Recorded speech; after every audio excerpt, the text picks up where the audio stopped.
So ఇప్పుడు ప్రస్తుతం ఇప్పుడు వైఎస్ఆర్సీపీ పార్టీ మళ్ళీ పుంజుకునే అవకాశం ఉందంటారా? పుంజుకుంటుందా పెట్టుకుంటుందా నాకు తెలియదండి. అది నేను మాత్రం ఒకటే చెప్తున్నా. అంటే మళ్ళీ జనాలు విశ్వసిస్తారా? ఆయన యాటిట్యూడ్ మారిపోతే nothing is going to happen. First లోపం ఓడిపోయిన తర్వాత ఆత్మవిమర్శ చేసుకోవాలి. నేను ఎప్పుడు జగన్ గారిని కూడా అనుచితంగా ఏ రోజు విమర్శించలేదండి. నమోత్ గారు ఎప్పుడు విమర్శించాల. తప్పులుంటే చెప్తా ఉంటాను. కానీ అహం బ్రహ్మస్మి చెప్పాను కదా, తను అన్నీ చేశాను, తను ఇలాగే ఇచ్చాను అందరికీ, నీ ఆత్మీయత లోపించింది. ప్రజలతో కనెక్టివిటీ కోల్పోయాడు. అయినా తక్కువ కాదు. 39.38% ఓటింగ్ అంటే చంద్రబాబు నాయుడు గారు 2019లో వచ్చిన ఓటింగ్ అంటే 0.2% ఎక్కువ. చాలామంది నమ్మలేరు ఇది. 11 సీట్లు అంటే అప్పుడు 49.9 వచ్చింది, ఇప్పుడు 56% ఓట్లు వచ్చినాయి. కాబట్టి పోలరైజేషన్ అయింది కాబట్టి 11 సీట్లు వచ్చినాయి. ఇవాళ అదర్వైజ్ చాలా కష్టం. ఇవాళ తక్కువ ఓట్లు కూడా కాదు, కానీ ఆయన బేస్ ఓట్లు 30%, మిగతాది స్కీముల మీద వచ్చి ఉంటుందండి. ఇవాళ ఆయన నిలుపుకపోతే ఉత్తర భారతీయ జనతా పార్టీ ఆపరేషన్ బిరడా అనే కార్యక్రమం పెట్టింది. ఇంతకుముందు సినిమా యాక్టర్ శివాజీ గారు నాతో పాటు మనం కలిసి పనిచేసాం, మీకు తెలుసు కదా. ఆయన ఆపరేషన్ గరుడా పెట్టారు. ఈ బిరడాల ఇది మనం సెపరేట్గా చూపించండి. నేను చెప్పింది ఆపరేషన్ బిరడా దయచేసి ఇది తెలంగాణకి ఆంధ్రప్రదేశ్కి వర్తిస్తుంది. ఈ గరుడా అయిపోయిన తర్వాత బిరడాలో 3 పార్టీలు ఉన్నాయి. దీంట్లో తెలంగాణ రాష్ట్ర సమితి ఒకటి, రెండో పార్టీ తెలుగుదేశం పార్టీ, మూడో పార్టీ వైఎస్ఆర్ కాంగ్రెస్ పార్టీ. ఇక్కడున్న ఈ ప్రాంతీయ పార్టీలని నామరూపాలుగా లేకుండా చేయడానికి పెట్టే ప్లానే ఆ ప్లేస్లో తాను రావడానికి చేసుకున్న అద్భుతమైన ప్లాన్ ఆపరేషన్ బిరడా. ఈ ఆపరేషన్ బిరడా ప్రకారం మొట్టమొదటి తెలుగుదేశం పార్టీని గత 3 సంవత్సరాల క్రితమే 5.5 సంవత్సరాల క్రితం దెబ్బ కొడతానికి ప్రయత్నించారు. నానా రకాల ఇబ్బందులు పెట్టి ప్రధానమంత్రితో ఒక రాష్ట్ర ముఖ్యమంత్రికి దాదాపు 10 నెలల అపాయింట్మెంట్ ఇవ్వకుండా అవమానాలు పాలు చేసిన సంఘటన, పొమ్మనకుండానే పొగబెట్టిన దుర్మార్గమైన క్రీడ నడిచింది. అప్పటికే ఆయనకి వీళ్ళు ఇంకొకసారి పోతే అని వాళ్ళు అన్ని రకాలుగా మద్దతు ఇచ్చారు. ఆ రోజు ఎల్వి సుబ్రహ్మణ్యం గారు అనే వ్యక్తిని పెట్టి నరక యాతన పెట్టించారా లేదా మీరు కనుక్కోండి. ఒక ముఖ్యమంత్రి తన ముఖ్యమంత్రి కార్యాలయంలో నేల మీద కూర్చుని ధర్నా చేసి నాకు అన్యాయం జరుగుతుంది, నేను కాన్ఫరెన్స్ కూడా పెట్టుకున్నాను లేదా అంటే ఆ ముఖ్యమంత్రికి పవర్ లేదన్న ఆపదరం ముఖ్యమంత్రిని భారత రాజ్యాంగంలో లేదు. రెస్ట్రిక్షన్స్ అనేది కదా, అతను రిస్ట్రైన్ అవ్వాలి అంట్లో కొన్ని విషయాలు నిర్ణయాలు విధానపరంగా, అంతే తప్ప అంత అవమానాలు పైలు చేసి డీజీపీలని వాళ్ళని చీఫ్ సెక్రటరీని మార్చేసి ఇష్టం వచ్చినట్టు చేశారు. అప్పుడే చెప్పాను, జగన్మోహన్ రెడ్డి గారు ఆడుకుంటున్నారు మీతో జాగ్రత్త, ఇవాళ రేపొద్దు మీకు అదే పరిస్థితి వస్తుంది. ఇవాళ వచ్చింది ఆ పరిస్థితి. ఉత్తర భారతీయ జనతా పార్టీ ఆడే విష నాటకంలో భాగస్వాములుగా మారిపోయింది తెలుగు జాతులు ఉన్న పార్టీలు. ఇవాళ ఎప్పుడైతే పోయారో ఇక్కడ వీళ్ళు పైకి లేచిపోయాడు, ఇంకా చంద్రబాబు వెళ్ళిపోతాడని మనం వచ్చేద్దామని చెప్పి అద్భుతంగా ఆయన సోము వీర్రాజు గారు అంటారు, చీప్ లిక్కర్ సారాయి కోసం చాలా గట్టిగా ఉద్యమాలు చేశారు, ప్రజలకు న్యాయం చేయాలని ఉద్యమాలు చేశారు. ఆయన సోము వీర్రాజు గారు సారాయి కోసం చీప్ లిక్కర్ చూశారు, బీజేపీ అధ్యక్షులు. ఆయన చాలా గట్టిగా చేశారు, ఆయన పెట్టారు.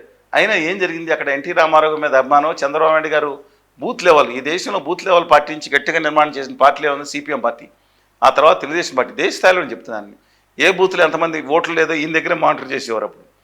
అలాంటిది ఆయన అంత కాకుండా జగన్మోహన్ రెడ్డి గారు కష్టపడి చంద్రబాబు నాయుడు గారిని కూడా లేపారు. ఆయన కక్షాదిని చర్యలు చేయకుండా పెట్టకుండా ఉంటే ఆయనకు 20 ఏళ్ళు ఉండేవారు అధికారంలోకి. మంచి నిర్ణయాలు, హోదా విభజన హామీలు, అమరావతి మీద జోలు రాకుండా ఇన్ని అరెస్ట్ చేయడం, జైల్లో అరెస్ట్ చేయటం, కక్షాది మేధా చర్యలు, అదేదో మన ప్రజావేదికను కూలగొడతాం, కన్స్ట్రక్షన్ కంటే డిస్ట్రక్షన్, ఇవన్నీ పాలిటిక్స్ ఇవన్నీ వల్ల లేకుండా ఉంటే ఆయన డిఫరెంట్గా ఉండేవాడు ఆయన. అలాంటిది ఈయన లేచి నిలబడ్డాడు. ఇక వీళ్ళు పొత్తు పెట్టుకున్నామంటే వినలేదనుకుంటా. దాంతో ఆయన జైల్లో పెట్టి ఎవరండి ఆయన ఈ రాష్ట్ర ముఖ్యమంత్రి దేశంలో ఉండరు. దక్షిణ భారతదేశంలో స్టాల్ వార్ట్ పొలిటీషియన్ చంద్రబాబు నాయుడు గారు ఇవాళ కాదు ఉంచుకోండి. ఎందుకంటే వెంకయ్య నాయుడు గారు షెడ్లో పంపించారు, దేవగౌడ గారు వయసు అయిపోయింది. అలాంటి ఆయన్ని 53 రోజులు జైల్లో పెట్టారంటే కేంద్రంలో ఉన్న ఉత్తర భారతీయ జనతా పార్టీ నేతలతో లేకుండా జరుగుతుందా? వాళ్ళు తెలియకుండా అయితే జరగదు. చిన్న పిల్లలు కూడా ఆఖరికి ఆయన ఒప్పుకోలేదు. ఎప్పుడైతే వీళ్ళ సర్వేల్లో ఈ గవర్నమెంట్ పోతుందని తెలిసిందో, అమ్మో దెబ్బతింటాం, ఉత్తర భారతదేశంలో దెబ్బతినేదట్టున్నాం, వీళ్ళ 20 సీట్లు బానిసలుగా మనకు ఓట్లేసారు. వీళ్ళు ఈ బానిస జాతిని బానిస జాతిగానే ఉంచాలనుకున్నారేమో అదానీ గారు అంటే కంపెనీ ఆయన అంటలేదు. వాళ్ళు రక్షణ తీసుకొచ్చారు, ఈయన లోపల వేశారు, బయట తీసుకొస్తే నువ్వు నాకు సీట్లు బేరం రౌడీ మామూలుకుంటా 6 సీట్లు 0.5 లేని వాళ్ళకి 25% సీట్లు ఇప్పించుకున్నారు ఇవాళ. అందుకని ఇవాళ జగన్మోహన్ రెడ్డి గారి మీద పేరు. ఆయన ఏం చేస్తే పాప నమ్మినట్టు నేను అన్ని మొత్తం జీవితం అంతా ఆయనకి తాకట్టు పెట్టేసా కదా, మోడీ గారికి ఏం కావాలంటే చేసా కదా, మొత్తం బిల్లులకి మద్దతు తెలిపారు. తెలుగుదేశం అన్న ఢిల్లీ బిల్లు మీద బయటకు వెళ్ళిపోయింది. నేను అది కూడా వెళ్లకుండా Vinaya Vidheyarama to the power of స్క్వేర్గా నేను ప్రకటించే కదా, నేను అందరికీ ఏది కావాలంటే అది ఢిల్లీకి అన్ని పంపిస్తున్నా కదా అనుకుంటున్నారు. వాళ్ళకి ఏమీ లేదు. దక్షిణాది మీద దండయాత్ర అని నేను ఎందుకన్నాను ఉత్తర భారతీయ జనతా పార్టీని గవర్నర్ రామ్మాధవ్ గారు చెప్పారు. ఈ దక్షిణాది మీద దండయాత్ర విజయాన్ని, ఈ కిరణ్ కుమార్ రెడ్డి గారు విజయయాత్ర. ఏ దక్షిణాది అంటే ఇండియాలో లేదండి, ఇదేనా వేరే ప్రదేశమా? ఈ దేశ మూలవాసులు, ఇక్కడ ఎస్సీ ఎస్టీలు, ఇక్కడ సామాన్యులు, ఇక్కడ ఉన్నవాళ్ళు మేము దేశ మూలవాసులు. మేము అక్కడి నుంచి వచ్చిన ఆర్య పెద్దలు అలాంటి వాళ్ళు బ్యాచ్ కాదు. దేశ మూలం. మా మీద దండయాత్ర ఏంటి? ఇందిరా అన్నాడు, ఒక బోలని మా డైలెక్ట్స్ మాకు ఉంటాయి. ఇందిరా అన్నాడు దేశం వదిలేసి వెళ్ళిపోవాలని ఉత్తర భారతీయ జనతా పార్టీ అనుకూల మంత్రి మాట్లాడితే, నా దేశ గౌరవ ప్రధానమంత్రి నా అందరికీ తండ్రి లాంటి పోస్ట్ ఉన్న గౌరవ మోదీజీ గారు ఒక్క మాట ఖండించలేదంటే బాధకలు. అందుకని ఉత్తర భారతీయ అన్న ఇంకా మాట్లాడతారు. దేశంలో నల్లవాళ్ళు నీగులు ఉంటే మరి నల్లాళ్ళతో కలిసి జీవించలేదే, నల్ల నీగులు అంటే తప్ప? బాడీ షేమింగ్ ఏంటి? మేము నల్లదానాన్ని మేము ఉండొచ్చు, ఉత్తర భారతీయుల కంటే కొంచెం తప్పేం కాదే. అంత మాట్లాడిన తర్వాత ఉత్తర భారతీయ జనతా పార్టీ అని ఎందుకు అనకూడదండి మేము? సరే అది అయిపోయింది. సో వాళ్ళ ఆపరేషన్ లో భాగంగా ఇప్పుడు ఆ ఆపరేషన్ భాగంగా తెలుగుదేశాన్ని ఫినిష్ చేయడానికి చూశారు. అది అవ్వలేదు. చంద్రబాబు నాయుడు గారు ఎత్తుకున్నారు. ఇక తప్పనిసరి ఢిల్లీ వాళ్ళని పెట్టుకున్నారు. ఇప్పుడు ఆపరేషన్ లో ఫస్ట్ వైకాపాని ఇటుని ప్రారంభించారు. ఆయన చేతిలో ఉన్న పెట్టది. దాన్ని ఏం చేస్తారంటే దాన్ని తగ్గించి కాంగ్రెస్ లేపే కార్యక్రమం. కాంగ్రెస్ అయితే ఎక్కడన్నా కొట్టుకోవచ్చండి. కాంగ్రెస్ అయితే వాళ్ళ ఇన్హెరెంట్ గా వీక్నెస్ ఉంది, ఢిల్లీలో కొడితే సరిపోద్ది, సోనియా గాంధీ గారు విదేశాల మీద మూలాల మీద అనుకుంటారు వాళ్ళు. అందువల్ల ఇవాళ ఆ పార్టీలు రెండింటిని అలా పెంచి అక్కడ పెడతారు. షర్మిల గారు ఉత్తర భారతీయ జనతా పార్టీ మద్దతు ఇవ్వలేదంటే ఇండైరెక్ట్ గా నర్సాపురం సీట్లు మిగతా వాళ్ళు ఎన్డీఏ కూటమి మద్దతు ఇవ్వలేదా అని అడుగుతున్నాను నేను. షర్మిల గారని మీకు తెలుసు, వైఎస్ఆర్ తెలంగాణ పార్టీ మాజీ అధ్యక్షురాలు. తెలంగాణలో గట్టి ఉద్యమం చేశారు ఆవిడ. ఈ మధ్యకాలంలో ఏపీకి మళ్ళా తిరిగి వచ్చారు అనుకోండి, ఆ పక్క రాష్ట్రానికి సంబంధం లేని రాష్ట్రంలో సరే పక్కన పెడదాం వాడి సంగతి. నేను అడుగుతా ఉన్నాను, ఇవాళ అక్కడ ఆపరేషన్ ఏది అయిపోయింది. ఇక తెలంగాణ రాష్ట్ర సమితి ఆపరేషన్ ముందే మొదలు పెట్టారు. ఈ ముందే తెలంగాణ రాష్ట్రం బిఫోర్ ఎలక్షన్స్ తో మొదలుపెట్టి మేమిద్దరం ఒకటేనే భావన కల్పించడానికి కృషి చేయటం. ఈయనేమో సంతోష్ గారిని బట్ కేసీఆర్ గారు rubbed BJP on wrong side. BL Santhosh గారు ఆర్ఎస్ఎస్కి బీజేపీకి అనుసంధానకర్తగా ఉన్నారు. ట్రబుల్ షూటర్గా చాలా ఫేమస్ వ్యక్తి అండి. ఇక్కడ మన జనాబాహుళ్యానికి పరిచయం లేకపోవచ్చు కానీ చాలా ఇంపార్టెంట్ వ్యక్తి కోర్ కమిటీలో. ఇవాళ గత 2 నెలల నుంచి తగ్గి ఉండొచ్చు కానీ ఆయన్ని అరెస్ట్ చేస్తాం, ఇక్కడ కవిత గారిని కానీ చేస్తే ఆ స్థితికి వెళ్ళిపోయేటప్పుడు వాళ్ళు తట్టుకోలేకపోయారు. డెఫినెట్గా before that also they want finish off the local parties ఉండటం ఇష్టం లేదు. ఎక్కడైతే 2 లోకల్ పార్టీస్ ఉన్నాయో మిగతా వాళ్ళు రారండి. ఎక్కడైతే ఒక స్థానిక పార్టీలు 2 జాతీయ పార్టీలు బలంగా ఉన్నాయో రావు. వాళ్ళు మీకు టీఎంసీ పార్టీ బలంగా ఉందో ఇంకో సిపిఎంను ఫినిష్ చేశారు, వాళ్ళు తీసుకొచ్చారు. కేరళలో మాత్రం కుదరట్లేదు వాళ్ళకి. తమిళనాడులో 2 పార్టీలు ఫినిష్ చేయడానికి చూశారు. ఏఐడిఎంకి పన్నీర్ బటర్ మసాలా ఏదో ఉన్నారు కదా, ఇద్దరు ఉన్నారు కదా, పాలక్ పన్నీర్ గారు ఇద్దరు ఉన్నారు దాంట్లో. వాళ్ళిద్దరిని పెట్టుకుని ఆడిచ్చి ఆ పార్టీని పక్కన పెట్టి వాళ్ళ అన్నామలయ్య గారిని తీసుకొచ్చి అక్కడ చూశారు, కుదరలేదు. 40 సీట్లకి నమస్కారం పెట్టి తోలేశారు వీళ్ళని, మీరు వెళ్ళి అక్కడ ఉత్తరప్రదేశ్లో సర్దుకోండి అని. ఈ నేపథ్యంలో ఇవాళ తెలంగాణ రాష్ట్ర సమితిని లేకుండా చూద్దామని చూస్తున్నారు. దాదాపుగా సక్సెస్ అయ్యే పరిస్థితికి వచ్చారు. ఎందుకంటే దాంట్లో కేసీఆర్ గారు స్వయంకృత అపరాధం కూడా ఉందండి. ఈటల రాజేందర్ గారు core strength for the party. ఆయన నిర్మాణం నుంచి వచ్చాడు, ఆయన ఒక వామపక్ష ఉద్యమాన్ని చూచాడు, కానీ ఆయన అవమానకరమైన రీతిలో బయటకు పంపించాడు. ఆయన ఇవాళ కూడా చెప్తానండి, is a right person in wrong party. ఆయన ఒక వాళ్ళ తెలంగాణ నేను ఒకటి కోరుకుంటున్నా, తెలంగాణ కానీ తెలుగు కానీ ఇక్కడ స్థానికంగా ప్రాంతీయ పార్టీలు బలంగా ఉండాలి. కుటుంబ వ్యవహారాలు అవినీతి దాంట్లో నేను ఏకీపించను, కానీ ఖచ్చితంగా ఈ ప్రాంత అస్తిత్వం కోసం, నా తెలుగు వాళ్ళ అస్తిత్వం కోసం, ఈ ప్రాంతీయ అస్తిత్వం కోసం ఖచ్చితంగా ప్రాంతీయ పార్టీలు ఉండాలి. దీన్ని ఫినిష్ చేస్తే కానీ బీజేపీ చూడండి ఆపరేషన్ బిరడాల ఈ 3 బిరడాలో పెట్టి లోపల పెట్టేసి భూగర్లను పాతిపెట్టి ఆ బిరడాల పైన ఇసుకేసి దాని మీద రావాలని చూసే పాత్ర. దాంట్లో అదానీ గారు అంటే కంపెనీ చాలా అద్భుతమైన పాత్ర పోషిస్తున్నట్టున్నారు. ఇప్పుడు నెక్స్ట్ చంద్రబాబు నాయుడు గారు అంటే వచ్చే 2.5 సంవత్సరాల్లో బీజేపీ ఇవాళ ఆల్రెడీ 1 సంవత్సరంలో ఆయన మీద ఆపరేషన్ బిరడా మొదలు పెట్టేవారు, మళ్ళీ ఆపరేషన్ బిరడా 2 మొదలు పెట్టేవారు. కానీ ఆయన అందుకనే ఆయన సాగుదెబ్బ కొట్టి పక్కన పెట్టుకోవాల్సి వచ్చింది. మీకు ఒక చిత్రంగా ఉంటుంది, మీరు ప్రోవర్బ్ చూసుంటారు పల్లెటూరులో, ఒక కోడిని ఏకలు పీకుతూ ఉండండి, ఏం చేస్తుంది, కేవు అరుస్తూ ఉంటుంది. చాలా కేకలు పీకేసిన తర్వాత కింద పడేయండి, పడేసిన తర్వాత గింజలేయండి, ఏం చేస్తే మళ్ళీ మీ కాలు చుట్టూ తిరుగుతుంది. అంతే బీజేపీ పార్టీలో నాకు కొంతమంది, నేను I don't want to such gentlemen. ఇప్పుడు తెలంగాణలో డాక్టర్ కోవా లక్ష్మణ్ గారు ఉన్నారు, సచ్ జెంటిల్మెన్ హీజ్. సో ఇప్పుడు దత్తాత్రేయ గారు చాలా మంచివాళ్ళు అండి, ఎంత సంఘటన కార్యకర్తలు ఉన్నారు, చాలా గొప్పవాళ్ళు ఉన్నారు. ఇప్పుడు జగన్ గారు ఓడిపోవడం వల్ల ఆయనకి బ్యాడ్ టైం స్టార్ట్ అయింది అనుకోవచ్చా? మళ్ళీ జైలు ఆయన చాలా బ్యాడ్ టైం. వాళ్ళు 2009-10లో కంటే జనాలకు ఆ రోజు జైల్లోకి వెళ్ళటం కాదు, జైల్లోకి వెళ్ళటం గట్టిగా వెళ్ళాడు. ఇవాళ తెలుగు ప్రజలు తెలంగాణ కానీ ఆంధ్రప్రదేశ్ కానీ 3 విషయాలు పడిపోతారు. ఒకటి సింపతి, హీరో వర్షిప్, 3వది పథకాలు. సరే తప్పదనుకోండి. ఇవాళ ఆయనకు ఉంది ఆ రోజులో. వీళ్ళు తెలంగాణలో కూడా పాపం వాళ్ళ నాన్నగారి మీద అమ్మంత సింపతి ఉందండి. ఆయన దూరం చేసుకోవాల్సిన డిఫరెంట్ ఇష్యూ. ఆయన 2012లో ఎన్నికలు జరిగినాయి. ఎన్నికలు జరిగితే 2 స్థానాలు కాంగ్రెస్ కింద టీడీపీ డిపాయిట్ పోయింది. 15 స్థానాల్లో 34 వేల మెజార్టీ, 50 వేల మెజార్టీ దగ్గర ఆయన. 2014లో ఆయన రైతు రుణమాఫీ ఒప్పుకోకపోతే ఖచ్చితంగా ఒప్పుకోలేదు ఆయన. మీరు 2019 చేశారు. అప్పుడంతా సింపతి ఉంది. ఇవాళ సింపతి ఆయన సైడ్ లేదు. కానీ 30% ఓటర్స్ ఏదైతే ఉన్నారో మైనార్టీ సెక్షన్స్ ఆయనతో ఉన్నారు. మన బీజేపీ పార్టీతో చంద్రబాబు నాయుడు గారు పొత్తు పెట్టుకోకుండా ఎగ్నెస్టీలు ఉంటే ఇవాళ జగన్ గారికి పడిన 40% ఓట్లు 25% ఓట్లు మైనార్టీ ఓట్లు. తెలంగాణకి ఆంధ్రప్రదేశ్ సంబంధం లేదండి. తెలంగాణ కంటే ఆంధ్రప్రదేశ్లో దాదాపు 25 నుంచి 28% క్రిస్టియన్ మత అవలంబికులు కానీ విధానాలపై విశ్వాసం కలిగిన వాళ్ళు ఉన్నారు. అఫీషియల్గా 1.2%. తెలంగాణలో 12% మంది పైగా ముస్లిం మైనార్టీలు ఉంటే ఆంధ్రప్రదేశ్లో 8% ఉన్నారు. మిగతా వాళ్ళు ఈ లెక్కన 33% ఉన్నారు. ఏది ఏమైనా 25% ఓట్లు అంటే దాదాపు 80-90% ఓట్లు ముస్లిం మైనార్టీస్లు, క్రిస్టియన్ మైనార్టీస్ ఓట్లు జగన్ గారి వైపు ఉన్నాయి. నిజంగా కనుక బీజేపీ వైపు కనుక ఆయన చంద్రబాబు నాయుడు గారు వెళ్లకుండా ఉంటే కనీసం ఒక సీటుగా డిపాజిట్లు మొత్తం పోయే సిచ్యుయేషన్ ఉండేది జగన్మోహన్ రెడ్డి గారికి. బాగా ఫుల్ కాన్స్టిట్యున్సీస్ బీజేపీ గేమ్ ఆడింది. ఇవాళ మాత్రం వాళ్ళు ఎక్కడికి వెళ్ళలేరు. జగన్ గారు నిలబడి ఉంటారు. బట్ సస్టైనబిలిటీ ఉందా లేదా అని చూసుకోవాలి. ఆయన జైల్లో పెట్టడం ఇప్పుడు వైఎస్ఆర్సీపీ పార్టీ కొనసాగడం చాలా కష్టతరం. చాలా ఆయన పార్టీ నిర్మించలేదండి. ఆయన ఉన్న ఏజ్ కి ఆయన ఉన్న పవర్ కి మళ్ళీ సస్టైన్ దాటినా నేను ఒకటి చెప్తున్నానండి. ఆయన అన్నారు కానీ ఆయనలో మార్పు రావాలి. ఆయన ఇదే అన్నారు, నాకు ఇంకా వయసు అయిపోలేదు, నేను ఇంకా వయసు అయిపోవడం కాదు, ముందర వయసే కాదు, మైండ్ మారాలి ఫస్ట్.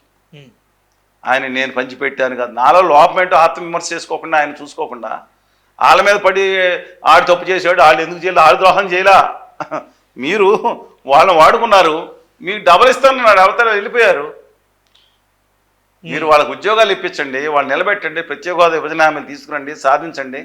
మీరు అమరావతి నగర నిర్మాణం చంద్రబాబు నాయుడు టైప్లో కాకుండా ఇంకో విధంగా చేయండి. ఆయన టైప్లో మోడల్లో చేయక్కర్లేదు కదా. అన్ని వర్గాల ప్రజలు ఉండే హరిత గొప్ప రాజధానిగా తయారు చేయండి. మేము అదే కోరుకుంటున్నాం. సమాంతరం హిందూ పండించేపని డెవలప్ చేయండి. అది చేయకుండా నేను నొక్కా బట్టన్ నొక్కడం వల్ల అవినీతి తగ్గింది వేరే సంగతి, కానీ మిగతా చోట్ల లెక్కల్లో అవినీతి పెరగలేదా?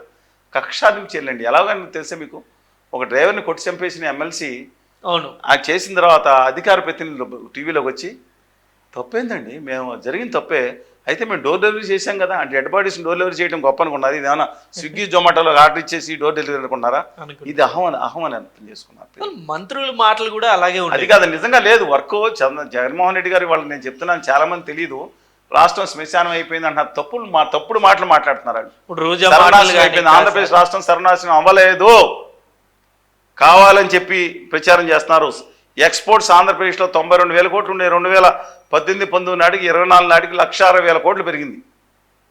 ఎక్స్పోర్ట్స్ సాఫ్ట్వేర్ కాదు, మిగతా ఎక్స్పోర్ట్స్. అది రాష్ట్రం చచ్చిపోయిందా? ఎందుకు పెరిగిందని పక్కన పెట్టండి. నేను లెటర్స్ ఇంకొక ఒపీనియన్ కూడా చెప్తాను మీకు. ఏంటంటే వీళ్ళు చేసింది ఇద్దరు పాలకులు. ఆ రోజు జగన్మోహన్ రెడ్డి గారు చంద్రబాబు నాయుడు గారిని అడుగుతున్నారు సాఫ్ట్వేర్ రంగంలో. చంద్రబాబు గారు హైదరాబాద్లో సాఫ్ట్వేర్ రంగానికి ఆయువు పట్టుగా నిలిచారు. తర్వాత మిగతా వాళ్ళు దాన్ని డెవలప్ చేసుకుని వెళ్ళారు. ఎవరి కాల్ స్టేజ్లో బాగా చేశారు. మరి అంత గొప్ప చంద్రబాబు నాయుడు గారు సాఫ్ట్వేర్ 2-3 ఏళ్ళు డెవలప్ చేసుకోవచ్చు. చంద్రబాబు నాయుడు గారు ఆంధ్రప్రదేశ్లోకి వచ్చే నాటికి జూన్ 8, 2014 నాటికి ఆంధ్రప్రదేశ్లో basic software exports other than BPO 1200 కోట్ల రూపాయల లోపం. 2019 నాటికి ఆయన దిగిపోయే నాటికి ఆంధ్రప్రదేశ్లో సాఫ్ట్వేర్ ఎక్స్పోర్ట్స్ 2019 కోట్ల లోపు BPO apart from BPO. Jaganmohan Reddy గారు దిగిపోయే 24 నాటికి మార్చి నాటికి తెలియదు కానీ 23 డిసెంబర్ నాటికి అప్రాక్సిమేట్లీ 2,000 కోట్లు. తెలంగాణలో 2024 ఆఖరి నాటికి పెరగబోయే సాఫ్ట్వేర్ ఎక్స్పోర్ట్స్ 3 లక్షల కోట్లు. తమిళనాడులో 3,50,000 కోట్లు. కర్ణాటకలో ఫేర్ హెడ్ 4 లక్షల కోట్లు. ఆఖరికి అటవీ రాష్ట్రం ఏర్పడిన అనుకుంటున్న ఒడిశాలో ఆంధ్రప్రదేశ్ కంటే డబుల్ ఉంది. ఏంటండి ఇది? ఏం చేశారండి వీళ్ళు? ప్రత్యేక హోదా విభజన హామీలు రాకుండా తుంగలో తొక్కేసి తమ స్వార్థం కోసం ఉత్తర భారతీయ జనతా పార్టీ మోడీ గారంటే వణుక్కుంటా తిరుగుతా చికెన్ గుంజా డెంగ్యూ వచ్చినట్టు ఢిల్లీ వెళ్ళిపోయి వణుక్కుంటా కూర్చుండడం వల్ల భావితరాలకు అన్యాయం జరిగింది. ఏదో ఫ్యాక్టరీ పెట్టండి, అస్సాంలో కూడా వచ్చింది 4 ఫ్యాక్టరీలు. ఇచ్చిన ఉద్యోగాలన్నీ తీయమండి, లెక్కలు తీయమండి. బాజా మంత్రులు పేపర్లో కొట్టుకుంటాం, అడ్వర్టైజ్మెంట్ తెచ్చుకుంటాం. ఒకసారి వెళ్ళి తెలంగాణకి వెళ్ళి చూడమనండి ఎన్ని లక్షల ఉద్యోగాలు ఉన్నాయో, అందులో ఎవరు ఎక్కువ చేస్తున్నారో. సిఐటిఎల్, గురుగాం, డల్లాస్, బెంగళూరు, పూణే, ముంబై, హైదరాబాద్లో జరిగే సాఫ్ట్వేర్ ఎక్స్పోర్ట్స్లో చెన్నైలోకి వెళ్ళి చూడండి. అందులో అత్యధికులు ఎవరున్నారు? ఇండియన్లో అత్యధికులు ఎవరున్నారు? తెలుగు వాళ్ళు అత్యధికులు ఎవరున్నారు? కోస్తా రాయలసీమ వాళ్ళు. కానీ అక్కడ మాత్రం వాళ్ళు వలసవాదుల కింద అక్కడ పెట్టుకుని ముద్రపడి దేశం అంతా విదేశాలకు వెళ్ళిపోవాలని పరిస్థితి కల్పించింది ఎవరు? ఈ పాలకులు కాదా? నేను మాట్లాడిన దానికి వాళ్ళిద్దరికే బాధ కలిగి ఉండదు. నేను చెప్తాను నిజం. ఇప్పుడు కన్నా సవరించుకోండి. ప్రత్యేక హోదా వచ్చే రాయితీలు విభజన హామీలు తీసుకురండి, దాని మీద కాన్సన్ట్రేషన్ చేయండి. ప్రత్యేక హోదా మళ్ళీ అంటే ఇంకా స్టిల్ ఎగ్జిస్టింగ్ లో ఉందంటారా? ఖచ్చితంగా ఆంధ్రప్రదేశ్ విభజన హామీలు ప్రత్యేక హోదా వద్దన్న వాళ్ళు మూర్ఖులు. ఈ పదం వాడుతున్న నీచులు. ఉత్తర భారతీయ జనతా పార్టీకి పాద పూజారులు, ఆదాని గారికి శిష్యులు. గతంలో ముగిసిపోయిన అధ్యాయము అని చెప్పిన వాళ్ళు నీచులండి వాళ్ళు. ఇవాళకి నిర్మలా సీతారామన్ గారు ఏం మాట్లాడారు? పాండిచ్చేరికి మేము స్పెషల్ కేటగిరీ స్టాటస్ అనౌన్స్ చేస్తాం అన్నట్టు మాట్లాడలేదు ఆవిడ. ఇవాళ నితీష్ కుమార్ అడగట్లేదా? బీహార్కి ఇవాళ ఈశాన్య రాష్ట్రాల్లో ప్రత్యేక తరగతి హోదా వచ్చే రాయితీలు, మోస్ట్ ఇంపార్టెంట్ ఇన్సెంటివ్స్ 2027 మార్చి 31 వరకు కంటిన్యూ అవుతున్నాయే మాట సుస్పష్టం. ఇది తెలిసి కూడా ముగిసింది చెప్పడం ఏంటంటే ద్రోహులండి వాళ్ళు. కావాలని వాళ్ళ ఆదాని గారి శిష్యులు.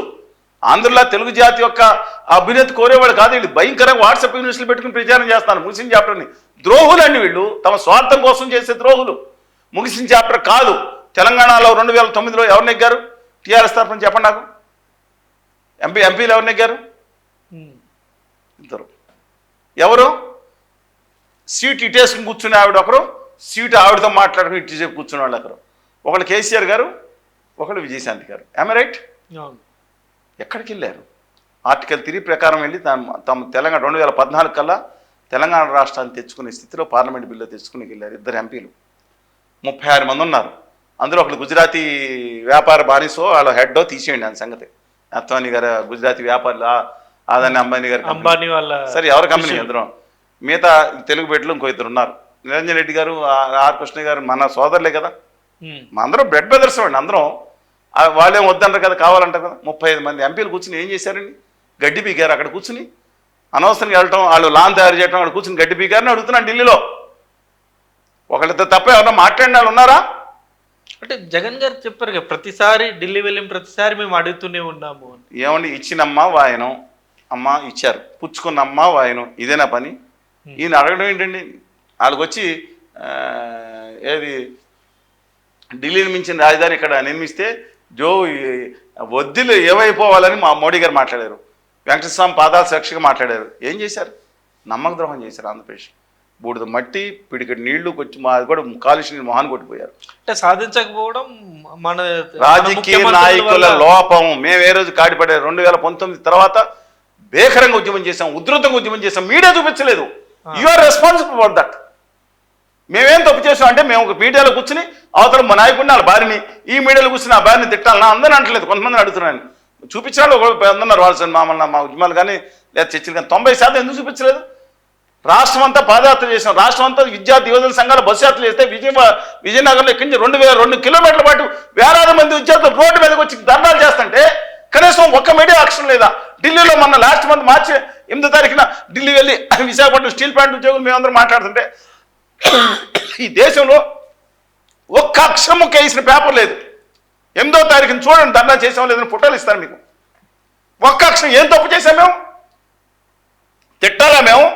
జగన్మోహన్ రెడ్డి గారినో, కేసీఆర్ గారినో, రేవంత్ రెడ్డి గారినో, చంద్రబాబు నాయుడు గారినో తిట్టే వాళ్ళ కుటుంబాలు తిట్టే మాది హైలైట్ వేస్తారు. టింగ్ రింగ్ న్యూస్ వేసుకుని రండి ఇవాళ చర్చి పెడదాం. ఈ సుబ్బారెడ్డి తిట్టాడు, ఏం మల్లా గారు మీరేం తిడుతున్నారు? తిట్టలేదు. ఎందుకు తిట్టరు? నేను కూడా తిట్టండి బూతులు. Very good evening to you. ఇవాళ చర్చ ఇదే అండి. మాటలు మిగలటానికి, బూతులు తిట్టడానికి శక్తి అవసరంలా. ఆపుకుని మన హక్కుల కోసం మాట్లాడటానికి శక్తి కావాలి. అది అక్కడ లోపించింది. కుల ప్రభావం, కులగజ్జి బాగా రుద్దేశారు రాజకీయ నాయకులు. మిగతా చోట కూడా ఉండొచ్చు, తెలంగాణ ఎందుకు, కానీ కులగజ్జి బాగా రుద్దేశారు ఆంధ్రప్రదేశ్లో.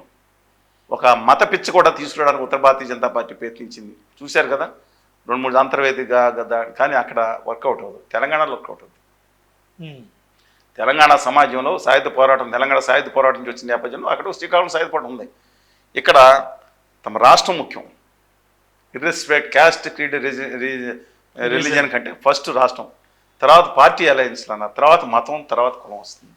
ఆంధ్రప్రదేశ్లో ఫస్ట్ కులం వచ్చిందండి. దురదృష్టవశాత్తు వీళ్ళ వల్ల ఈ రాజకీయ నాయకులు రెచ్చగొట్టున్నారు. ప్రజలందరూ మంచివాళ్ళు, ఒకే సోదరి తల్లిదండ్రులతో అన్నదమ్ముల పిల్లలే. అది అక్కడికి వచ్చింది. ప్రతి దాంట్లో ఆ విధంగా ఆలోచించింది. చాలా దుర్మార్గం కదండి. ఇవాళ చంద్రబాబు నాయుడు గారికి జరగబోయేది ఆపరేషన్ బెరడా 2లో సరిగ్గా 2.5 సంవత్సరాల తర్వాత కొత్త నాయకులను పెట్టుకుని కులంతో కొట్టబోతున్నారు ఉత్తర భారతీయ జనతా పార్టీ నేతలు. 4 మంత్రి పదవులు ఖాళీ అవ్వబోతున్నాయి అని నా అభిప్రాయం. మేబీ టైం డిలే అయి ఉండొచ్చు. ఇది వాళ్ళు ఆగరండి, విశ్రమించరు. సో ఇంకొక లాస్ట్ ఒక టాపిక్ తోటి ముగిద్దాం సార్. ఇప్పుడు ప్రస్తుతం ట్రెండ్ అవుతుంది